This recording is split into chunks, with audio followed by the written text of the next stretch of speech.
কিছুতেই কাটছে না চিংড়িহাটায় মেট্রোর জট। এবার সেই জট কাটাতে উদ্যোগী কলকাতা হাইকোর্ট।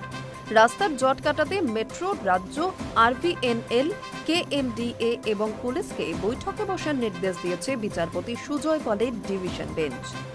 বুধবার এই সংক্রান্ত মামলায় জনস্বার্থ আলোচনার পরামর্শ দিয়েছে আদালত।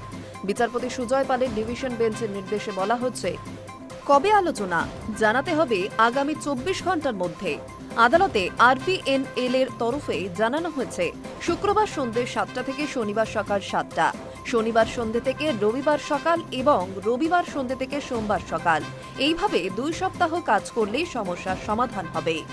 নিউ কোরিয়া থেকে এয়ারপোর্ট পর্যন্ত মেট্রোর অরেঞ্জ লাইন চালুর কাজ বারবার বাধাপ্রাপ্ত হচ্ছে। চিংড়িহাটায় রোজ হওয়া যানজটকেই এর জন্য দায়ী করা হয়েছে।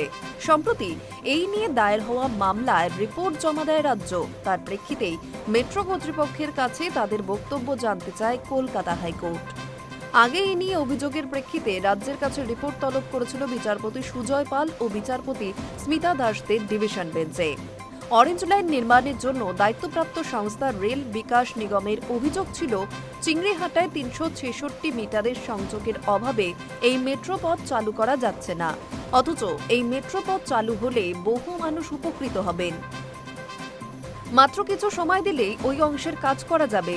কিন্তু চিংড়িহাটায় ট্রাফিক নিয়ন্ত্রণের দায়িত্ব রাজ্য না নিলে সেই কাজ করা যাচ্ছে না।